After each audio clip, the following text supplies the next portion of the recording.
ठीक है नहीं, आप क्या सूरजचंदपुर में चले जाओ, जहाँ पे है वहाँ पे जाओ, they receive there Sir, give us 15 minutes. Just 15 minutes, please. देखिए। Hello everyone, aina ngasi haijadoriba wase hadi cookie maramdanibako moina akhoi kasarda laaga kasar siljarda laaga moina hojik toiba irang se hadi hoi moigi dead body di moi pi khare habako pi dingi mamangda moina toiba mong se hadi akhoi gi ke siljargi police ta moina makhut thalana nunglang khotna toido hadi moigi yam lan banibako hadi ꯑꯗꯩ ꯃꯣꯏꯅ ꯍꯧꯖꯤꯛ ꯃꯣꯏ ꯂꯥꯜꯂꯦ ꯈꯣꯠꯂꯦ ꯑꯗꯨꯗꯒꯤ ꯃꯣꯏꯁꯨ ꯈꯔ ꯀꯨꯏꯅ ꯆꯥꯗꯅ ꯊꯛꯇꯅ ꯂꯩꯔꯛꯏꯅꯤ ꯈꯣꯠꯂꯤꯅꯤ ꯃꯣꯏ ꯂꯩꯔꯤꯗꯣ ꯃꯣꯏꯒꯤ ꯃꯁꯥꯒꯤ ꯃꯔꯥꯜꯅ ꯃꯁꯥꯅ ꯂꯩꯖꯕꯅꯦꯕ ꯑꯗꯣ ꯑꯩꯈꯣꯏ ꯃꯩꯇꯩ ꯀꯩꯁꯨ ꯃꯔꯥꯜ ꯂꯩꯇꯦꯕ ꯃꯁꯥꯒꯤ ꯃꯔꯥꯜꯅ ꯃꯁꯥ ꯂꯩꯖꯕꯅꯤ ꯑꯗꯣ ꯍꯥꯏꯗꯤ ꯃꯣꯏꯅꯁꯨ ꯈꯟꯅꯕ ꯍꯧꯕꯅꯤ ꯃꯣꯏꯅꯁꯨ ꯂꯥꯁꯇ ꯑꯆꯨꯝꯕꯁꯨ ꯇꯥꯕ ꯑꯗꯨꯃꯥꯏꯅ ꯃꯑꯣꯡꯗ ꯃꯣꯏꯅ ꯉꯥꯡꯉꯤꯕ ꯑꯗꯨꯗꯒꯤ ꯁꯤꯒꯤ ꯂꯥꯟ ꯃꯔꯛꯁꯤꯒꯁꯨꯅꯦ ꯑꯩꯈꯣꯏ ꯃꯩꯇꯩ ꯍꯥꯏꯁꯤ ꯃꯩꯇꯩ ꯈ꯭ꯋꯥꯏ ꯆꯥꯎꯈꯠꯇꯕ ꯃꯩꯇꯩꯃꯨꯛ ꯆꯥꯎꯈꯠꯇꯕ ꯂꯩꯇꯦ ꯑꯩꯈꯣꯏ ꯃꯩꯇꯩ ꯄꯨꯝꯅꯃꯛ ꯍꯥꯏꯅꯗꯦ ꯑꯩꯅ ꯍꯥꯏꯔꯤꯁꯦꯀꯣ ꯍꯥꯏꯗꯤ ꯁꯤꯒꯤ ꯂꯥꯟ ꯃꯔꯛꯁꯤꯗ ꯑꯩꯈꯣꯏ ꯃꯩꯇꯩ ꯃꯤꯁꯤꯡꯅ ꯃꯩꯇꯩ ꯅꯨꯄꯥ ꯑꯃꯅ ꯍꯣꯖꯥꯏꯒꯤ ꯈꯪꯗꯦ ꯑꯃ ꯈꯪꯗꯦ ꯑꯗꯨꯗꯨꯅ ꯑꯩꯈꯣꯏ ꯃꯩꯇꯩ ꯅꯨꯄꯤꯁꯤꯡꯁꯦ ꯃꯩꯇꯩꯁꯦ ꯃꯁꯥꯅ ꯃꯁꯥ ꯑꯗꯨꯝ ꯊꯥꯗꯖꯩꯌꯦꯕ ꯍꯥꯏꯗꯤ ꯁꯤꯒꯩꯁꯤꯗ ꯃꯣꯏꯅ ꯍꯥꯏꯔꯤꯗꯣ ꯀꯔꯤ ꯃꯩꯇꯩꯅ ꯑꯩꯈꯣꯏ ꯀꯁꯥꯔ ꯃꯩꯇꯩꯅ ꯃꯇꯦꯡ ꯑꯃꯐꯥꯎ ꯄꯥꯡꯈꯤꯗꯦ ꯈꯣꯠꯈꯤꯗꯦ ꯍꯥꯏꯅ ꯑꯩꯈꯣꯏꯁꯨ ꯃꯇꯦꯡ ꯄꯥꯡꯈ꯭ꯔꯤꯅꯤ ꯑꯩꯈꯣꯏ ꯀꯁꯥꯔꯔꯣꯝꯗꯒꯤ ꯂꯛꯈꯤꯄꯨꯔ ꯀꯁꯥꯔꯔꯣꯝꯗꯒꯤ ꯃꯇꯦꯡ ꯃꯌꯥꯝ ꯄꯥꯡꯈꯤ ꯖꯤꯔꯤꯗ ꯃꯅꯤꯄꯨꯔꯗꯤ ꯑꯩꯈꯣꯏ ꯆꯠꯄ ꯉꯝꯈꯤꯗꯦ ꯖꯤꯔꯤꯗꯗꯤ ꯑꯩꯈꯣꯏ ꯃꯇꯦꯡ ꯄꯥꯡꯈꯤ ꯑꯩꯈꯣꯏꯅ ꯑꯉꯝꯕ ꯃꯇꯦꯡ ꯄꯥꯡꯈꯤ ꯑꯩꯈꯣꯏꯁꯨ ꯉꯁꯤ ꯁꯨꯔ ꯇꯥꯜꯂꯒ ꯆꯥꯕꯅꯤꯅ ꯑꯩꯈꯣꯏ ꯀꯃꯥꯏꯅ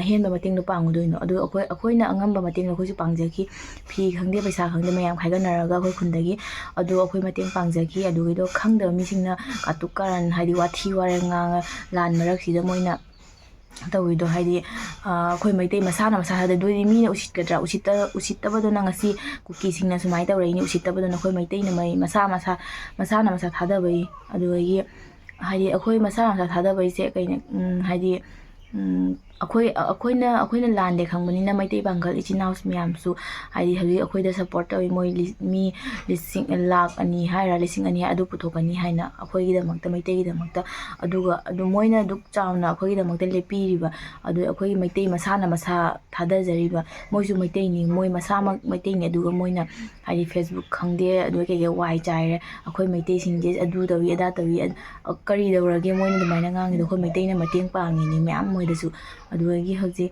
ꯉꯔꯥꯡ ꯅꯍꯥꯟ ꯍꯥꯏꯗꯤ ꯖꯤꯔꯤꯒꯤ ꯃꯤ ꯁꯤꯕꯗꯣ ꯖꯤꯔꯤꯒꯤ ꯑꯁꯤꯕ ꯇꯔꯨꯛꯇꯨꯒꯤ ꯃꯅꯨꯡꯗ ꯑꯃꯗꯤ ꯑꯍꯟ ꯑꯃ ꯆꯥꯎꯕꯗꯣ ꯑꯍꯟꯗꯣ ꯑꯩꯈꯣꯏꯒꯤ ꯕꯔꯥꯛ ꯇꯨꯔꯦꯜꯗ ꯇꯧꯔꯛꯏ ꯍꯥꯏꯀꯣ ꯑꯗꯨꯗꯣ ꯐꯪꯈ꯭ꯔꯦ ꯍꯥꯏ ꯉꯔꯥꯡꯅ ꯅꯍꯥꯟꯅ ꯐꯪꯈ꯭ꯔꯦ ꯍꯥꯏꯕ ꯑꯗꯨꯒꯤ ꯑꯩꯈꯣꯏ ꯕꯔꯥꯛꯇ ꯀꯃꯥꯟꯗꯣꯒ ꯃꯌꯥꯝ ꯂꯥꯛꯇꯅ ꯄꯨ ꯂꯧꯕ ꯂꯥꯛꯏ ꯃꯥꯜꯂꯦꯕꯀꯣ ꯑꯩꯈꯣꯏꯗꯤ ꯎꯍꯧꯗꯔꯦꯕ ꯑꯗꯨꯗꯣ ꯍꯥꯏꯗꯤ ꯃꯣꯏꯅ ꯑꯗꯨꯃꯥꯏꯅ ꯇꯧꯔꯤꯗꯣ ꯅꯨꯡꯉꯥꯏꯇꯦꯕ ꯍꯥꯏꯗꯤ ꯃꯣꯏꯅ ꯈꯪꯗꯦ ꯀꯩ ꯍꯥꯏꯅꯤ ꯀꯨꯀꯤꯅꯤ ꯃꯣꯏꯗꯤ ꯑꯇꯣꯞꯄ ꯌꯥꯇꯤꯅꯤ ꯑꯩꯈꯣꯏ ꯃꯩꯇꯩꯅ ꯃꯩꯇꯩ ꯃꯁꯥꯅ ꯃꯁꯥ ꯊꯥꯗꯕꯗꯣ ꯅꯨꯡꯉꯥꯏꯇꯦ ꯍꯥꯏꯕ ꯑꯩꯅ ꯍꯥꯏꯖꯦꯕꯀꯣ ꯑꯗꯩ ꯀꯨꯀꯤ ꯃꯣꯏꯁꯨ ꯍꯥꯏꯗꯤ ꯍꯧꯕꯅ ꯃꯣꯏꯅ ꯍꯧꯔꯒ ꯂꯥꯁꯇ ꯍꯥꯏꯗꯤ ꯑꯩꯈꯣꯏꯁꯨ ꯑꯔꯥꯟꯕ ꯇꯥꯕ ꯃꯩꯇꯩ ꯑꯩꯈꯣꯏꯁꯦ ꯑꯔꯥꯟꯕ ꯇꯥꯕ ꯑꯩꯈꯣꯏꯅꯁꯨ ꯍꯧꯕ ꯇꯥꯕ ꯍꯧꯕꯅ ꯃꯣꯏꯅ ꯍꯧꯋꯤꯅꯦꯕ ꯑꯗꯣ ꯍꯥꯏꯗꯤ ꯂꯥꯟꯁꯦ ꯀꯅꯥꯁꯨ ꯇꯧꯍꯟꯅꯤꯡꯕ ꯅꯠꯇꯦ ꯅꯠꯇ꯭ꯔꯅꯦꯀꯣ ꯂꯥꯟꯁꯦ ꯀꯅꯥꯁꯨ ꯇꯧꯍꯟꯅꯤꯡꯕ ꯅꯠꯇꯦ ꯃꯥꯏꯒꯤ ꯍꯥꯏꯗꯤ ꯏꯃꯨꯡ ꯃꯅꯨꯡꯒ ꯅꯨꯡꯉꯥꯏ ꯌꯥꯏꯐꯅ ꯂꯩꯕꯗꯣ ꯄꯥꯝꯃꯤꯅꯦꯕ ꯑꯗꯨ ꯄꯥꯝꯕꯗꯣ ꯍꯧꯖꯤꯛꯇꯤ ꯐꯪꯗ꯭ꯔꯦ ꯀꯔꯤꯗꯤ ꯎꯄꯥꯏ ꯂꯩꯔꯤ ꯍꯥꯏꯗꯤ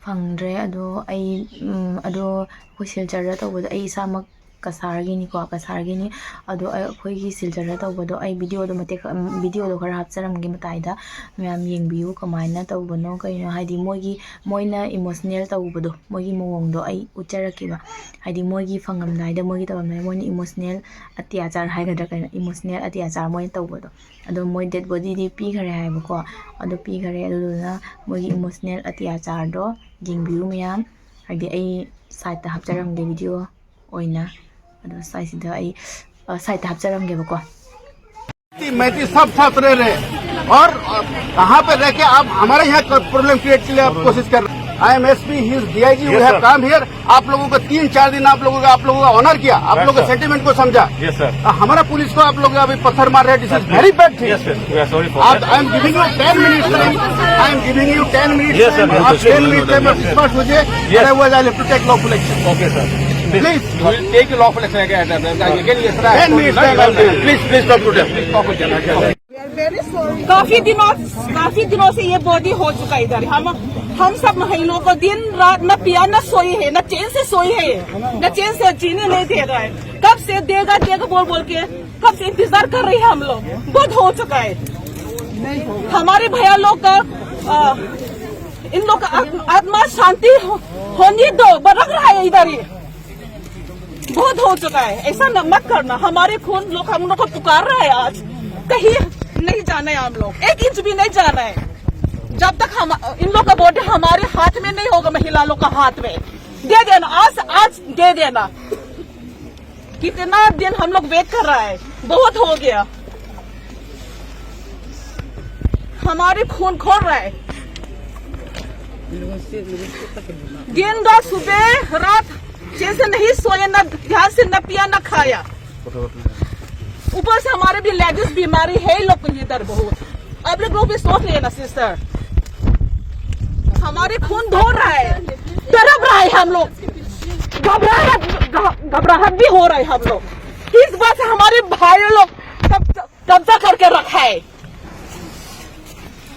राइट्स नहीं है हम लोग का, अपना है ये लोग, हमारे भाई लोग है, अपनी खून है। बहुत हो गया, दे देना प्लीज, दे देना वापस अपने घर में जाके। नहीं किया, हम लोग वायलेंस करना नहीं चाहता है। हम लोग प्लीज रिक्वेस्ट करते हैं, we just want to perform the last rite. Please give us the chance. Actually, even the worst. देखिए आप लोग हैंडिंग ओवर जो है वो हमारी फैमिली के अंतिम संस्कार करने का हो चुका है। Please, we don't trust Manipur police. We don't trust Manipur संस्कार करना होना चाहिए। ना जो प्रोसीडियर है वो तो फॉलो करना पड़ेगा ना। Because see, even the living people, they just out. देखिए पुलिस हैंड ओवर करता है ना, जब बॉडी लेके आता है उसके बाद पुलिस हैंड ओवर No, करता है। but we don't trust the Manipur government and we don't trust the Manipur. But we don't trust the Manipur police anymore. नहीं रिपोर्ट Because we have देखिए seen so many incidents. देखिए postmortem तो इधर हुआ है ना, रिपोर्ट तो इधर का ही होगा। हाँ, तो जो भी है दिक्कत क्या है आपको? वो बात नहीं, we need the body to perform the last rite. नहीं वो That तो आपको is- हैंड ओवर करेंगे। But we don't trust the Manipur police. The thing is, we don't trust the Manipur police. जितना इंसिडेंट हुआ है, हम सब वीडियो वायरल में देखा है। We don't trust the Manipur police anymore. We don't want the body to hand it over to हमारे them. भैया लोग का अंतिम संस्कार करने का जरूरत है।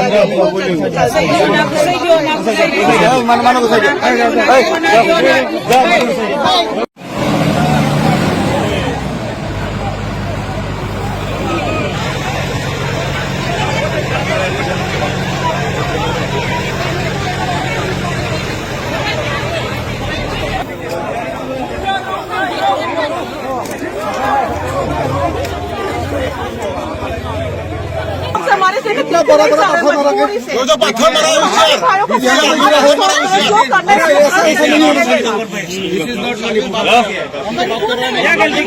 आप लोग गलती करने से वो आप लोग बादशाह को भी खा सकते हैं।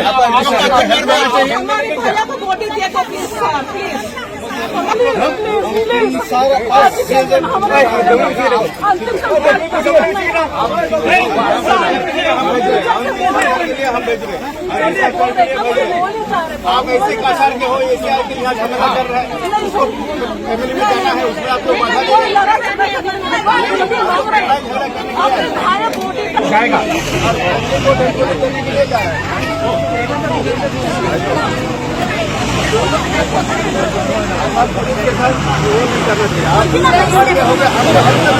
कोई किसी को नहीं कर, मणिपुर का ना, कोई किसी को नहीं किसी को नहीं। हमारे भाइयों का बच्चे को अंतिम संस्कार करना है। हम लोग हमारी राइट है सर, हमारी राइट है। इस बात से नहीं दे रहा है, संस्कार के लिए जा रहा है। बहुत इज्जत से बोल रहा है, बहुत इज्जत से काम से बोले जा रहे, नहीं आपके लिए भाई मैं आप लोगों को बार बार इतना 3 दिन आप लोगों को जवाब दे देना।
गाड़ी पकड़ो, गाड़ी पकड़ो।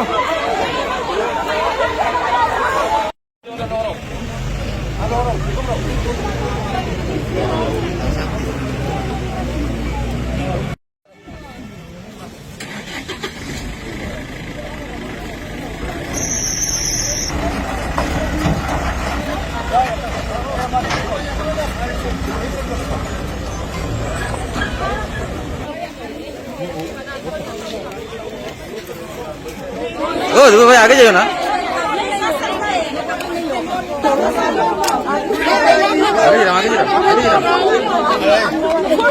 अंदर जाने नहीं देगा कसम से हमारा है तो हमारी मर्जी बनते इधर ही रहेगा हम लोग जब तक हमारी भैया का बॉडी हमारे हाथ में नहीं होगा जब तक इन लोग का आत्मा शांति से रखनी नहीं होगा तब तक हम अंतिम संस्कार कर दी दो हम लोग का पहला हमारी भैया लोग का पहले हमारे हाथ में दे दो सौंप दो जब तक नहीं होगा ये 4-व्हीलर अंदर जाने दे देगा we are very respected sir please